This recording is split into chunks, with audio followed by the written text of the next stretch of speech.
Alamin na po natin ang magiging lagay ng panahon mula kay ABS-CBN resident meteorologist Ariel Rojas. Ariel, meron bang sama ng panahon at magiging maulan ba ngayong weekend?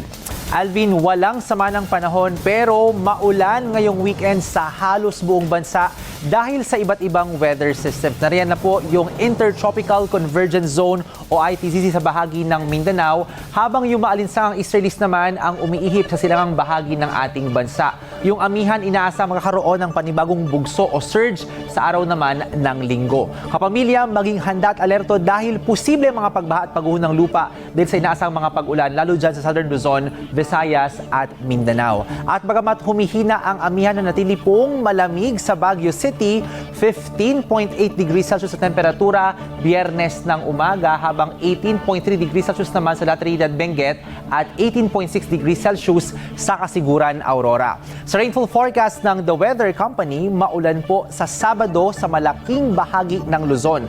May malalakas na ulan sa umaga sa hilagang bahagi ng Quezon kasama ang Rizal at Bulacan, habang sa may Albay naman may kalakasan ng boost na ulan at ilang bahagi ng Bicol Region bandang tanghali.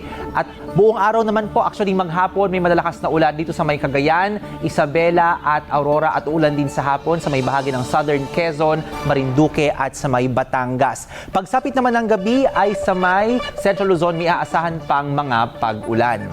Sa Palawan, sa hilagang bahagi, maulan sa umaga ng Sabado pero kakalat na yan sa buong probinsya mula bago magtanghali hanggang pagsapit ng gabi.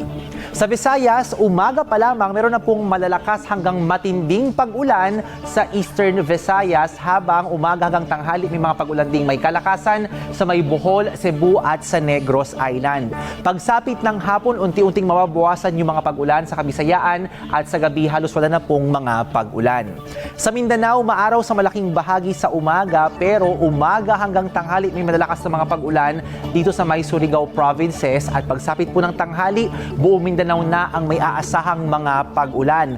Bago lumubog yung araw, may malakas na buhos ng ulan sa may Bukidnon at sa Lanao del Sur, maging sa may Misamis Occidental, at sa gabi maulan pa sa maraming lugar sa Mindanao, lalo na sa may Agusan del Sur at sa ilang bahagi ng Bukidnon.